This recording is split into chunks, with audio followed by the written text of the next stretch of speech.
welcome. I'm Jim Gordon. Welcome to the Taste of Scotland Festival podcast. We've been doing a few updates here week to week for you in preparation of this year's festival, which will be held June 17th at the Macon County Fairgrounds, just outside of beautiful Franklin, North Carolina. We've talked before about our bands that are beyond stage. We've got the Mountain Muse Band. We've got Jacobites by Name. We've got Wild Mountain Time. We have Colin Grant Adams. We have Andrew Finn McGill. We will be having some demonstrations from the Museum of the Cherokee. These will be all happening on our two different stages, something going on all day on both of the stages. We also have our games, the Highland Games themselves. They'll be kicking off about 9 in the morning, run all day long. There'll be competition, 3 different levels. There'll be a men's, a women's, and I believe there's a beginner's level of competition for the caber toss, the sheaf toss, the weight toss, both for distance and for height, all kind of fun stuff. That's already all set. What I want to talk to you real quick about this week is our clan participation. This is part of what makes it a whole lot of fun for me. Is the more clan participation we can have, the better off it is. We so far we have the Hayes are going to be there. Clan Hay, my clan, the House of Gordon, has agreed to come over and visit us in June this year. We've also heard from Clan Logan. They want to come join us. Some of the other clans we've had in the past that we're looking forward to having again, Clan Rose, Clan Grant, the McLarens have been with us before, as well as the Campbells, and many other. Also this year we have the Society of District Families that'll be returning this year. This is a unique society in that historically not all Scotsmen were members of a particular clan. There were many that were more associated geographically with where they lived, especially in the more urban areas such as Edinburgh and Glasgow and such. So there are many families that consider themselves district families, meaning my family was a part of this district. And so they have a representative that has agreed to come visit us again this year at our festival. If you have a clan that you would like to see at the festival, by all means, come on. There's no charge. Clans are free this year. We want to see as many out there. Just line them up across the field so you can go along there. People can walk along and say, well, I'm part of this Wallace. I'm part of the Stewarts. And you see your family, and it makes the whole experience that much more for everybody. Also, on Friday night, that's what I want to talk about with the clans. We'd love to see representation Friday night in downtown Franklin. We're going to meet up about 5:15 on June 16th. We'll be behind the town hall as we'll all gather and get in line for our big parade right down Main Street, starting off about 6 o'clock. We're going to go from town hall down Main Street, Franklin, up to where the gazebo is, take a left, and we'll come right back Stewart Street and end up with our Kaylee, our big party that we're going to have for a Friday night. Lots of free music and some food and fun there. The parade itself, we hope to have as many different clans. We have a lot of banners which we're going to use in the parade, and we'd love to see the corresponding clans show up and proudly carry their banner down Main Street, Franklin. Or if we don't have that particular clan's banner, come on down, we'll make you a sign, or put on your kilts. Ladies, you can put on the scarves and the chest and get all gussied up there for a big parade right down Main Street. We'd love to have you. We'll also have a few dignitaries we're looking on. We'll get some politicians in there, some of the performers and the musicians that are going to be playing the next day at the festival. Maybe we can even get some of the athletic participants and judges that'd be fun to get some of them to ride in our parade with us. So you never know who might show up in our parade. We may have clowns and mermaids and stuff. We're working on a lot of things as far as that goes. I also like to invite any commercial entities if you would like to do a little float. A few that come to mind that would lend itself real well to a Scottish parade, a Scottish festival. But if you like just to get out there and show your community support, show off your Scottish and Irish heritage, come on down. We'd love to have you join our parade. Just anybody and everybody. Just let us know and show up about 5:15 on Friday, June 16th, and we'll line you up in the parade, and we'll have us a good old time over at the Cayley. After the parade, Mountain Muse Band will be leading off a Cayley. Now, a Cayley usually means everybody brings their own instrument, everybody gets involved, everybody has fun. It's all just a big public party is basically what it is. We'll be right there at the Raskeller. So they'll have refreshments there. We'll have some kind of food there, would hopefully be of Scottish nature, but we may just have hot dogs. It'd just be fun for that. We'll get that part of it figured out here. But a lot of good music, a lot of good fun. As soon as the parade's over, that's when the party starts, and we'll carry on till they run us off, which we're not as young as we used to be. We probably won't be that late. But then that's all in preparation for the big festival Saturday at the Macon County Fairgrounds. Now, I'd like to continue our program today with another one of our interviews that we have done. This one today is with Susanna Bryce. She is the current president of the Taste of Scotland Society. Recently got up with her and got to ask her a few of her thoughts and views on the Taste of Scotland Society. All right.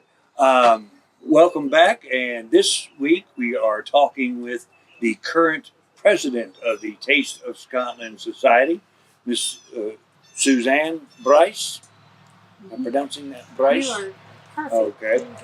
Okay. Suzanne is a relatively newcomer to our organization.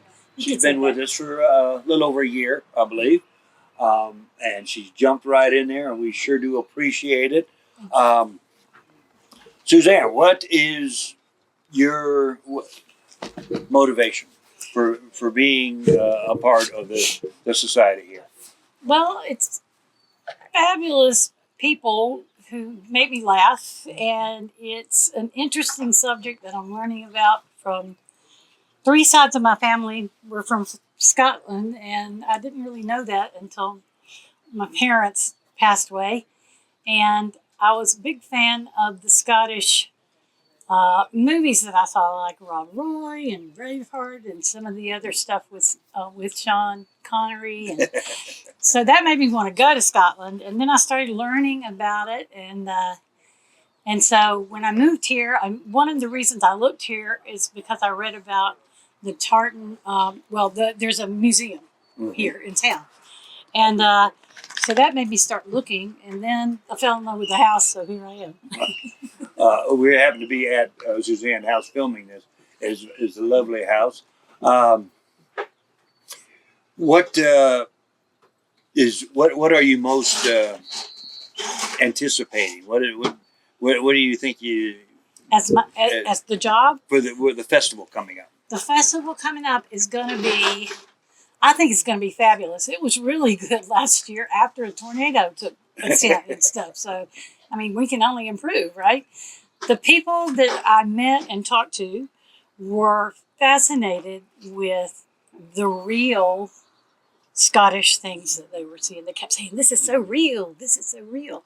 And the pipe bands and the bagpipes and the dancers and all the people that wear their kilts and it seems to be something that makes people happy. And that's what people said to me afterwards, because I was in the cow field. helping us out last year. I was in the cow field at a table. Last year we had a tent for Suzanne. She was going to help with the VIPs and that kind of stuff. but the wind came up Friday night, and that was the end of the tent. So, so we made do. We did. It was fun. One thing I would like to hit on here is the society. Uh, they have other events throughout the year. Yes, we There were just conventions? finished Burns Night, which is a tribute to poet Robert Burns. I'd never been to one before. I'd watched some online, so I knew what I was doing, but um, just the camaraderie and the people's pride and the customary responses to things that were said. And, I mean, it was just a lot of fun. And people who got involved up to their eyeballs. So everybody had a good time. And And I just like to mention that we do take pride in the authenticity of our Burns Night supper. We with the haggis and the marching and the parade around of the colors, and it's just a fun night. That is usually in January, into January, I believe, around Robert Burns' birthday, which you can easily look up. Which I don't know. I learned that haggis is actually pretty good. Did you try some haggis? I did. I tried everything. She's a brave girl. So, it was good. All right. Anything else that you want to mention? Well, I think there are times that we do little things, like we've done some tartan searches around town for things, and we've tried to expand our membership, which is one of my priorities because we need kids younger than me to come and enjoy it and pass it on. Scotland, the Scotland population that came to America after Culloden, which was a war that they lost big time, and the British went into Scotland and just destroyed the Highland culture. No one could wear tartans. No one could, They tried. Well, so some of them who survived the battle were put on ships and sent to America with their families. And so it was hard to get up here in the mountains, but that's where they wanted to be because the Highlands in Scotland are very much like this. And so they walked here or pushed a canoe down a river until they couldn't do it anymore. So all of these things that put it together, people don't know much about Scotland anymore, or haven't, and they're starting to find out. There's some pride in heritage and knowing that that's where you're from. Uh, you're talking about the pride and heritage and the uniqueness of this area geographically is one of the reasons why we like to involve the Cherokee. The Museum of the Cherokee People, they come join us every year. This year, they're going to be demonstrating their style of storytelling, their dancing, and some of their other arts and crafts. And the reason we do that is because of the Scots and the Scotch Irish that migrated to this area. Had a special relationship with the Cherokee, much more than the English or the German or some of the other settlers, for many different reasons. Matriarchal society, tribal lifestyles. A tribal, clan lifestyle was very similar. Plus, they had a common enemy, which we won't mention at this time. But we all know who we're talking about. Suzanne, we thank you so much for taking time Glad to do it. And talking to the folks. And we look forward to seeing you June 17th at the Macon County Fairgrounds. Yes, sir. All right. Hey. All right, we're back. Thank you, Suzanne. We appreciate you taking the time to do that interview. I'd like to move right along here today. We've got a few things going on in the area I want to mention. A few that I've mentioned before. Coming up, we have, I believe this weekend, the Baldwin Celtic Baden. I don't know how I'm pronouncing this name. It's Eastern Piedmont, east of Charlotte. They're having their third annual, maybe second, I think it's the third annual Celtic Festival. It's a downtown event, a freebie. Sounds like a lot of fun. I know my buddy Trip Rogers. He's going to be playing there. He's a real good performer. if you happen to be in that part of the country this coming up weekend, be sure to check them out. That's a fun show there. Moving right along through the month of May, lots of good stuff. This is the time of year when festivals are going on just about every weekend. You can find one in the area. On the May 20th and 21st weekend, that would be the week after this one coming up, is the Smoky Mountain Games. That's a fun one there. We're going to try to make that one over in Townsend, Tennessee. It's just right over the mountains over there. Just go to Gatlinburg, take a left. You can't miss it. It's a lot of fun. They've got some good stuff there. Sire is going to be playing there, the real good Celtic rock band that comes out of Columbia, South Carolina, along with, I believe, North of Argyle is playing also this year at the Smoky Mountain Highland Games. Check them out. That's a good show there. Something else I wanted to mention here. We've talked about our Kaylee coming up on June 16th in Franklin.